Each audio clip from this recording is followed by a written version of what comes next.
transitioning over to your dad, what was it like growing up with your dad? I mean, I was really fortunate to have a dad who was always there as far as me and Jake both did a lot of sports that I did. As far as like I was on the swim team, basketball team, I did volleyball in middle school and all, and finished throughout high school. My dad was the kind who he would try and make it to every single game. He was a cheerleader. He always made sure to make me feel like he was proud of me. He just wanted the best for me. Will you tell the jury a little bit about your dad's involvement with church? Yeah. So, I'm sure you've heard that my dad was really involved in the church. We were there like every Sunday and Wednesday nights. But even beyond that, I mean, we lived like 5 minutes down the road from it. So if he was driving home from work, he'd go in front of the church, or on Saturdays he passed by to see if anyone was doing anything, just to see if maybe he could go help out or offer help. But yeah, he was involved in Awana. He was a deacon at the church. And then not only that, but anytime they needed a volunteer, my dad was the first to raise his hand and say, I'll do whatever you need.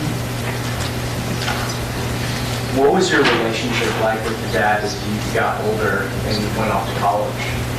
Yeah, so I talked to my dad almost every day.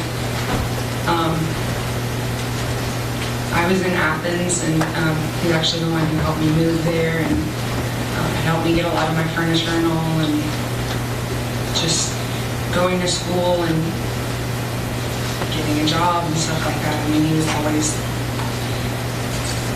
supporting me, and if ever I needed someone to talk to, it didn't matter if it was like first thing in the morning for my 8 a.m. class or late at night, he would answer the phone. I knew I could call him. In addition to the emotional support, did he provide financial support? Yes.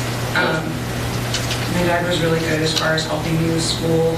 And I paid my own rent and all, and so he would help out as far as where he could.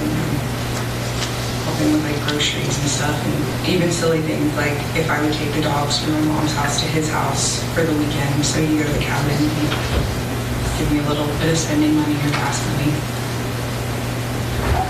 What about after college when she started working full time? How was your relationship with your dad then? I mean, it was really good. I called him every morning on the way to work.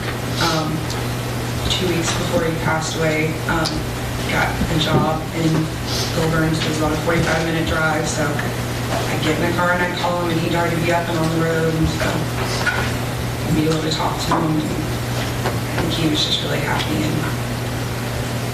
he was really proud of me as far as graduating college and getting a job. What kind of things would y'all talk about on these morning calls?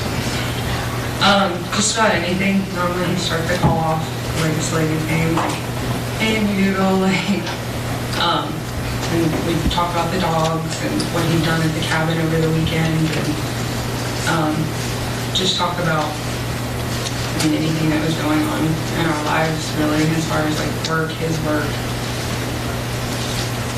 How often were you able to see your dad in person?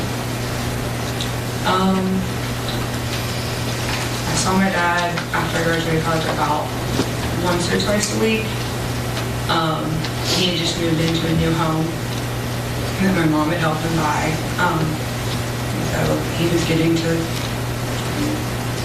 his own house, so like I helped him go shopping for the furniture if he wanted to need it. He was like interior decorator. And then it was right before Christmas, so I'd gone over there and decorated the place for him, like surprise him and all, and just seeing him with things like that. And my grandparents were in pretty bad health at the time, so we would go up there a lot and visit them either in the hospital or we lived in the assisted living home.